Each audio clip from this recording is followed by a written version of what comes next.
Haleluya, puji Tuhan. Salam damai sejahtera di dalam cinta kasih daripada Tuhan Yesus Kristus. Dan selamat malam pada Senin malam ini Bapak Ibu, Senin malam yang kedua di bulan kedua Februari, tanggal 12 Februari 2024. Bersyukur kepada Tuhan karena Tuhan Yesus senantiasa pelihara hidup kita. Hari ini hari kita melangkah bersama Yesus. Saya melangkah bersama Yesus penuh dengan sukacita biarpun banyak tantangan. Seperti tantangan saya baru-baru ini, gitar tato putus, saudara. Ya, berapa sinarnya putus. Ya, langsung saya sambung, baru saya setel ini. Saya setel, puji Tuhan. Saya mendapat kasih karunia Tuhan, bisa nyetel gitar, bisa main gitar, bisa menyanyi, bisa main piano. Saya juga bisa setel piano. Ya, jadi Tuhan berikan banyak talenta dalam kehidupan saya. Dan itu semuanya datang dari Tuhan. Dan saya pergunakan hidup ini untuk Tuhan, penuh dengan sukacita, menyampaikan firman Tuhan pada malam hari ini. Besok pagi lah, tiap hari saya sibuk memberitakan firman Allah, saudara. Berarti tidak menggunakan waktu buat dunia. Tidak, karena tiap hari 2 kali saya menyampaikan firman Tuhan, pagi malam. Berarti saya harus mengatur waktu, lebih banyak waktu buat Tuhan. Hidup menyenangkan hati Tuhan Yesus, karena dasarnya cinta Tuhan Yesus. Aku mengasihi Engkau Yesus dengan segenap hatiku, amin, haleluya. Aku mengasihi Engkau Yesus dengan segenap jiwaku, haleluya. Ku renungkan firman-Mu siang dan malam, ku pegang perintah-Mu dan ku lakukan. Kau tahu ya Tuhan, tujuan hidupku hanyalah untuk menyenangkan hati-Mu. Amin, haleluya. Aku mengasihi Engkau Yesus dengan segenap hatiku, amin, haleluya. Aku mengasihi Engkau Yesus dengan segenap jiwaku, amin, haleluya. Ku renungkan firman-Mu siang dan malam, ku pegang perintah-Mu dan ku lakukan. Engkau tahu ya Tuhan, tujuan hidupku hanyalah untuk menyenangkan hati-Mu. Amin, haleluya. Dalam Yohanes pasal 14 ayat 15, demikianlah firman Tuhan, jikalau kamu mengasihi aku, kamu akan menuruti segala perintahku. Ayat 23, demikian firman Tuhan, jawab Yesus, jika seorang mengasihi aku, ia akan menuruti firman-Ku, dan Bapa-Ku akan mengasihi dia, dan kami akan datang kepadanya dan diam bersama-sama dengan dia. Siapa dia? Itu kita, Yesus. Kita bersama Yesus di surga buat selama-lamanya. Oleh karena itu, mari kita mencintai Tuhan. Aku mengasihi Engkau Yesus dengan segenap hatiku, amin, haleluya. Aku mengasihi Engkau Yesus dengan segenap jiwaku, amin, haleluya. Ya Tuhan, punyamulah kebesaran dan kejayaan, kehormatan, kemasyhuran, dan keagungan. Ya segala-galanya yang ada di langit dan di bumi. Ya Tuhan, punyamulah kerajaan, dan Kau yang tertinggi itu melebihi segala-galanya sebagai kepala. Sebab kekayaan dan kemuliaan berasal daripadamu, dan Engkaulah yang berkuasa atas segala-galanya. Dalam tangan-Mu lah kekuatan dan kejayaan. Dalam tangan-Mu lah kuasa membesarkan dan mengokohkan segala-galanya. Sekarang ya Allah, kami dalam nama Tuhan Yesus Kristus, kami bersyukur kepada-Mu dan memuji nama-Mu yang agung itu, nama Yesus yang sempurna, nama yang kucinta.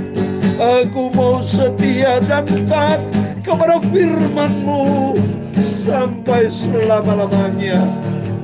Terima kasih Tuhan Yesus.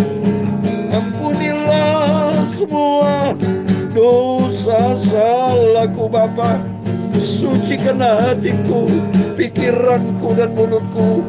Sebentar kami mau baca firman Tuhan. Firman-Mu kusimpan dalam hatiku Bapa.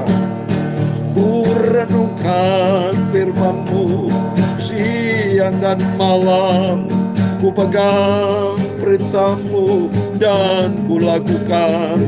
Engkau tahu ya Tuhan, tujuan hidupku hanyalah untuk menyenangkan hati-Mu. Amin. Segala puji, hormat, kebesaran, ketinggian, kemuliaan, keagungan, kesempurnaan, kekudusan, tempat tertinggi di atas segala-galanya banyak bagi Engkau Tuhan kami Yesus Kristus. Kita bersyukur semua karena anugerah Tuhan. Kalau kita dipelihara sampai detik ini, tidak pernah kekurangan sedikit pun. Masalah boleh ada, tapi ingat kalau kita bersama di Yesus, pasti Tuhan berikan jalan keluar. Yang penting mari kita mencintai Yesus, tempatkan Tuhan di atas segala kalanya. Sesuai dengan firman Tuhan katakan, jikalau kamu mengasihi aku, kamu akan menuruti segala perintahku. Seluruh perintah Tuhan ada di dalam Alkitab. Dan intinya nanti kita baca. Ya, oleh itu mari kita mau rajin firman Tuhan, sehingga demikian kita dapat kekuatan dari Tuhan. Ya, puji Tuhan. Mari kita kembali kepada firman Tuhan. Puji Tuhan, setiap malam kita baca perjanjian baru, saudara ya. Jangan lupa kalau tiap pagi, besok pagi kita perjanjian lama. Jadi biar selesai dari perjanjian lama, dari kitab Kejadian sampai kitab Maliaki, itu semua ada 39 kitab. Dan pasti nanti ayatnya panjang-panjang, saudara ya. Tapi kita lakukan setia. Perjanjian baru 27 kitab. Dari Injil Matius sampai kitab Wahyu. Dan yang paling penting, mari kita menjadi pelaku firman Tuhan, bukan berteori. Saya sebagai hamba Tuhan, satu persatu saya komit untuk menjalankan semua perintah Tuhan. Berarti saya menjalankan sebagai pelaku firman, ya. Dalam nama Tuhan Yesus, mari kita komit dengan Tuhan supaya kita menjadi pelaku firman Tuhan. Mari kita membaca Markus 12, 18 dan 34. Demikian firman Tuhan. Datanglah kepada Yesus beberapa orang Saduki yang berpendapat bahwa tidak ada kebangkitan. Mereka bertanya kepadanya. Ini sudah dari zaman dulu orang Saduki bertentang dengan Farisi. Orang Saduki dia punya keyakinan tidak ada kebangkitan. Semua orang sudah mati, ya mati, selesai saudara. Tidak tahu dia bahwa Yesus adalah kebangkitan dan hidup. Seperti di dalam Yohanes 11 ayat 25. Ini bangkai. Maka pentingnya kita bersyukur sama Tuhan kalau kita bisa mengenal Yesus, mengenal kebenaran. Orang Saduki tidak mengenal Yesus dengan benar. Yohanes 11 ayat 25 dikatakan, jawab Yesus, akulah kebangkitan dan hidup. Barang siapa percaya kepadaku, ia akan hidup walaupun ia sudah mati. Dibangkitkan sama Tuhan. Kan di dalam 1 Tesalonika pasal 4 ayat 16, demikian kalau Yesus datang dengan segala kemuliaannya, orang mati bangkit semua sudah dibangkitkan sama Tuhan. Dahsyat Tuhan itu, pencipta langit dan bumi. Oleh itu mari kita mau sungguh sama Tuhan, kita mau mencari Tuhan. Sebenarnya Yesus satu-satunya Tuhan juru selamat yang sanggup menolong kita, menyelamatkan kita bersama, ya. Terus ayat 20, adalah 7 orang bersaudara. Yang pertama kawin dengan seorang perempuan dan yang mati dengan tidak meninggalkan keturunan. Lalu yang kedua yang mengawini dia dan mati dengan tidak meninggalkan keturunan. Demikian juga dengan yang ketiga.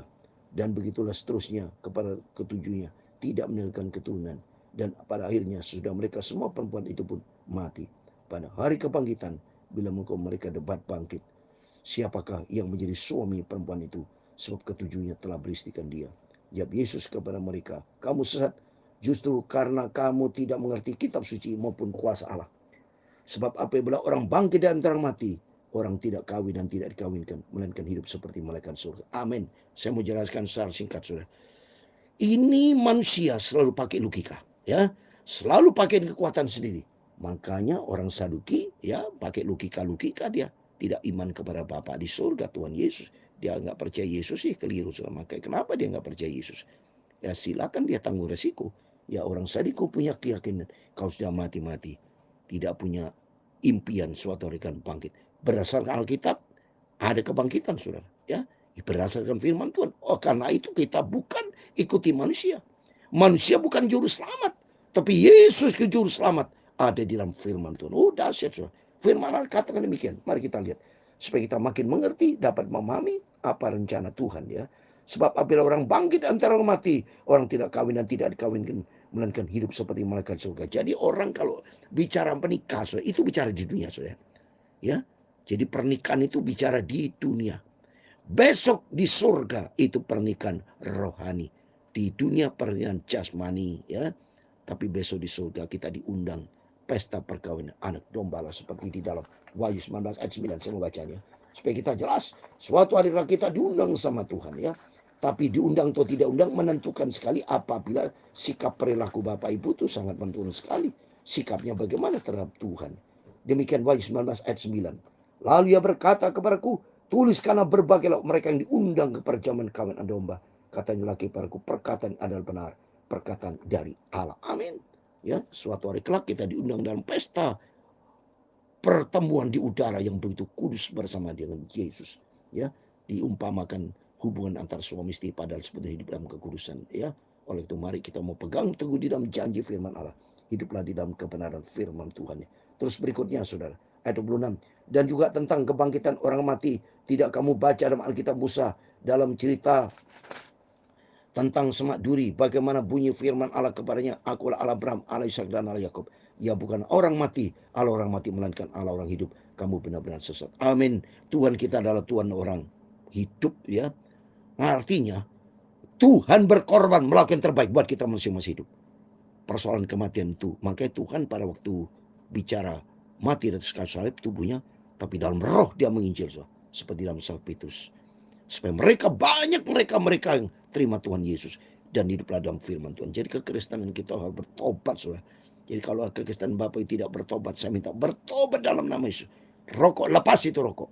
Tidak boleh terjadi persingkuhan, persekongkolan ataupun dengan perempuan. Itu buang semua di dalam nama Yesus. Itu tidak membawa berkat, karena justru membawa kutuk. Oleh itu mari kita mau cinta Tuhan.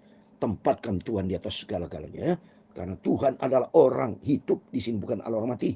Ya, terus berikutnya dikatakan, lalu seorang ahli Taurat yang mendengar Yesus dan orang-orang Saduki berasal jawab dan tahu bahwa Yesus memberi jawab yang tepat kepada orang itu, datang kepadanya dan bertanya, hukum manakah yang paling utama? Perhatikan saya, hukum yang paling utama. Jawab Yesus, hukum yang terutama ialah, dengarlah hai orang Israel, Tuhan Allah kita, Tuhan itu esa. Ini ya, ingat saudara, jelas Tuhan Yesus adalah Tuhan Israel. Tuhan itu esa. Ya, Tuhan itu satu, saudara. Dia esa satu-satunya, tunggal, saudara. Maka dalam Pancasila kita berterima kasih karena ketuhanan yang Maha Esa ditekankan kepada Tuhan.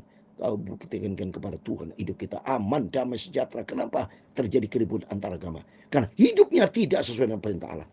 Ya, manusia banyak melanggar. Oleh itu banyak saya menasihatin Bapak Ibu Saudara, jangan pernah melanggar. Ikuti firman Tuhan. Ikuti sehingga demikian kita hidup berkenan Tuhan. Kasihlah Tuhan Allahmu dengan segenap hatimu dan segenap jiwamu dan segenap akal bumi dengan segala kekuatanmu. Coba ini harus mengasihi Tuhan dulu, vertikal. Hubungan vertikal sehat, maka hubungan horizontal ayat 31. Dan hukum yang kedua ialah kasihlah sama manusia seperti dirimu sendiri. Tidak hukum yang lain daripada yang fana. Oh amin, demikian firman Tuhan. Inti Markus 12:31. Hiduplah di dalam kasih. Kasih secara vertikal, kasih secara horizontal. Hidup kita menjadi berkat.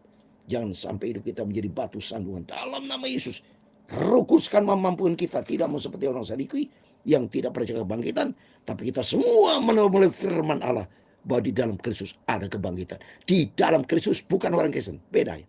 Orang Kristen kalau tidak bertobat berarti di luar kasih karunia Tuhan. Tapi biarpun seorang Kristen anak Tuhan baru menjadi orang Kristen, tapi hidup menyerah sama Tuhan, menangis rendah di depan Tuhan, menyerahkan semua pergumulan dalam Tuhan, karena Tuhan sanggup mengubah. Di situ Tuhan sekarang berkat. Oleh itu mari kita mau cinta Tuhan, kita mau sungguh-sungguh sama Tuhan, ya. Karena Tuhan adalah orang hidup, bukan orang mati. Dan yang kedua, mari mengasihi Tuhan secara vertikal dan mengasihi horizontal seperti dalam ayat 30-31. Saya ulangi, kasihlah Tuhan Allahmu dengan segenap hatimu dan segenap jiwamu dan segenap akal budimu dan segenap kekuatanmu. Jadi menyangkut soal 3 dimensi, tubuh, jiwa, dan roh. Hati di sini, kasihlah Tuhan Allahmu dengan segenap hati, berarti roh kecil. Hati kita harus punya cinta kasih, ya. Dan dengan segenap jiwamu, aspek kedua tadi segenap hati, aspek ketiga dimensi kita yang paling dalam. Dan aspek kedua, jiwa. Di dalam jiwa ada pikiran, perasaan.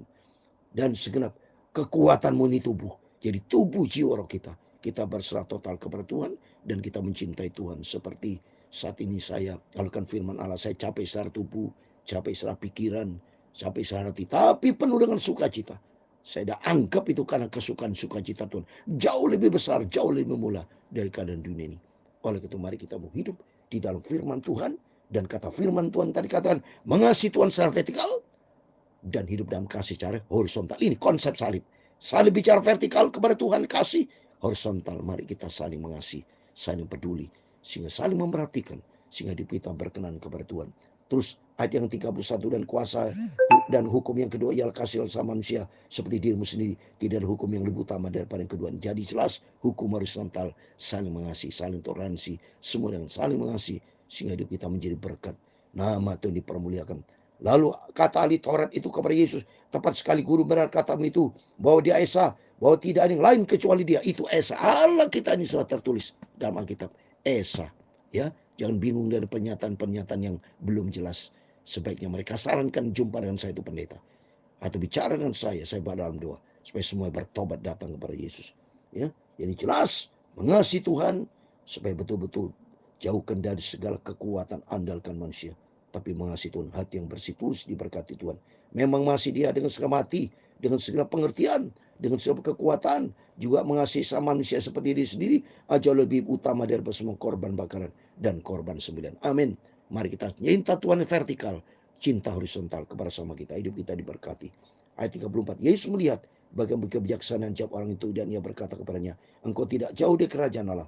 Dan seorang pun tidak berani lagi menanyakan sesuatu kepada Yesus. Amin. Demikian firman Tuhan. Markus 16 ayat 18 ayat 34. Di sini kita bisa belajar dua hal.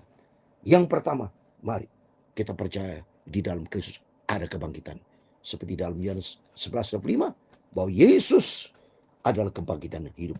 Yang percaya kepada Yesus tidak mengalami kematian, tapi memperoleh hidup. Itu Yohanes 11:25. Tidak mau seperti orang Saduki yang keras kepala. Mereka ketinggalan surah. Karena nanti di dalam Kristus ada kebangkitan. Terus yang kedua, hidup di dalam kasih. Kasih yang vertikal dengan Tuhan.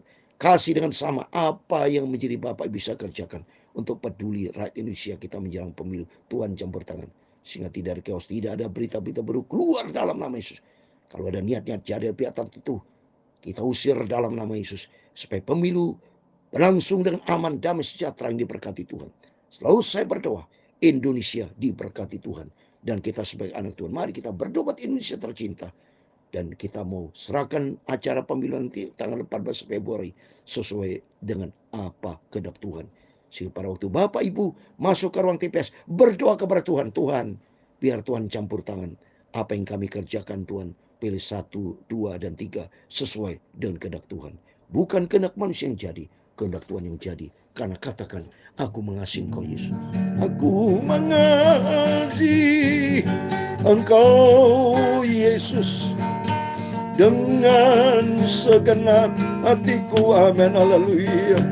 Aku mengasihi Engkau Yesus dengan segenap jiwaku. Amin. Haleluya.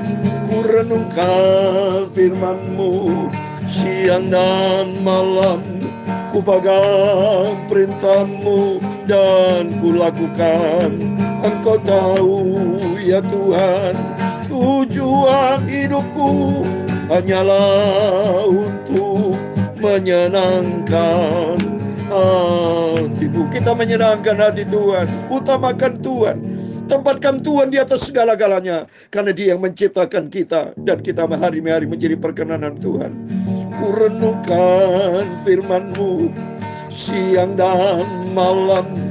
Tuhan memberkati engkau dan melindungi engkau. Tuhan menyinari engkau dengan wajah-Nya dan memberi engkau kasih karunia. Tuhan menghadapkan wajah-Nya kepadamu dan memberi engkau damai sejahtera. Bapa kami yang di surga, dikuduskan namamu.